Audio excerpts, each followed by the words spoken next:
નમસ્કાર મિત્રો, સ્વાગત છે તમારું અમારી યુટ્યુબ ચેનલમાં.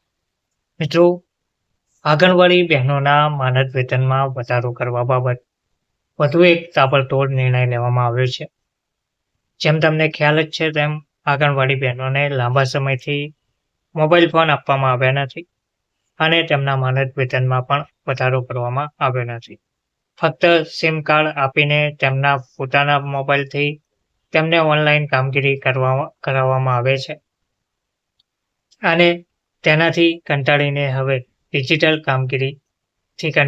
હવે આંગણવાડી બહેનોએ ડિજિટલ કામગીરીનો વિરોધ પણ કર્યો છે. આંગણવાડી બહેનોના માનદ વેતનમાં વધારો કરવા બાબતે વધુ આક્રમક નિર્ણયો લેવામાં આવી રહ્યા છે. આમોદના તાલુકાની આંગણવાડી બહેનોએ તાલુકા વિકાસ અધિકારીને રજૂઆત પણ કરી છે, આંદોલન કરવાની ચીમકી પણ આપી છે અને ડિજિટલ કામગીરીનો વિરોધ પણ નોંધાવવા જઈ રહ્યો છે. વિગતવાર જોઈએ તો 1.5 લાખ જેટલી બહેનો દ્વારા 10 તારીખના રોજ 10 નવેમ્બરના રોજ વધુ એક વિરોધ નોંધાવવા જઈ રહ્યો છે. અમદાવાદમાં મોટી રેલીનું આયોજન કરવામાં આવ્યું છે. આમોદ તાલુકાની આશરે 95 જેટલી આંગણવાડી બહેનોએ ધરતી બાણા જનજાતીય ગ્રામ ઉત્કર્ષ યોજના હેઠળ સોંપાયેલી નવી ડિજિટલ કામગીરી સામે વિરોધ નોંધાવ્યો છે. તેમણે તાલુકા વિકાસ અધિકારીને રજૂઆત કરીને જણાવ્યું છે કે આ નવી જવાબદારીઓનું પાલન કરવું તેમના માટે હવે અશક્ય બન્યું છે.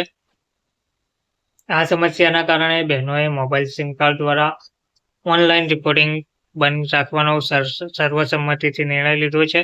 આંગણવાડી બહેનોના જણાવ્યા અનુસાર તેઓ પહેલેથી જ બાળકોનું પોષણ, આરોગ્ય ચકાસણી, શૈક્ષણિક પ્રવૃત્તિઓ અને રેકોર્ડ મેન્ટેનન્સ જેવી અનેક દૈનિક ફરજો નિષ્ઠાપૂર્વક નિભાવી રહી છે. નવી યોજનાના ડિજિટલ કામો ઉમેરાતા રોજિંદા કાર્ય સાથે તેનો ભાર સહન કરવો અત્યંત મુશ્કેલ બન્યો છે.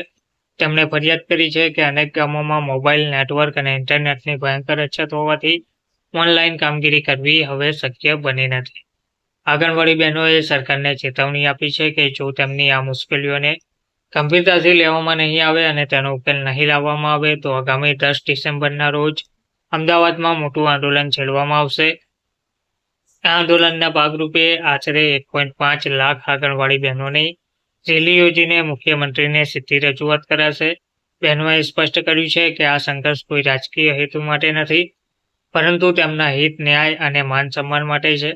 જો માંગણીઓ સ્વીકારાશે નહીં તો આગામી દિવસોમાં ગુજરાતના આંગણવાડી કાર્યકરોનો આક્રોશ વધુ ઉગ્ર બને અને તેમાં વધારો થાય તેવી સંભાવના જોવા મળી રહી છે. તો ઉલ્લેખનીય છે કે લાંબા સમયથી આંગણવાડી બહેનો માનદ વેતનમાં વધારો કરવા માંગ કરી રહ્યા છે.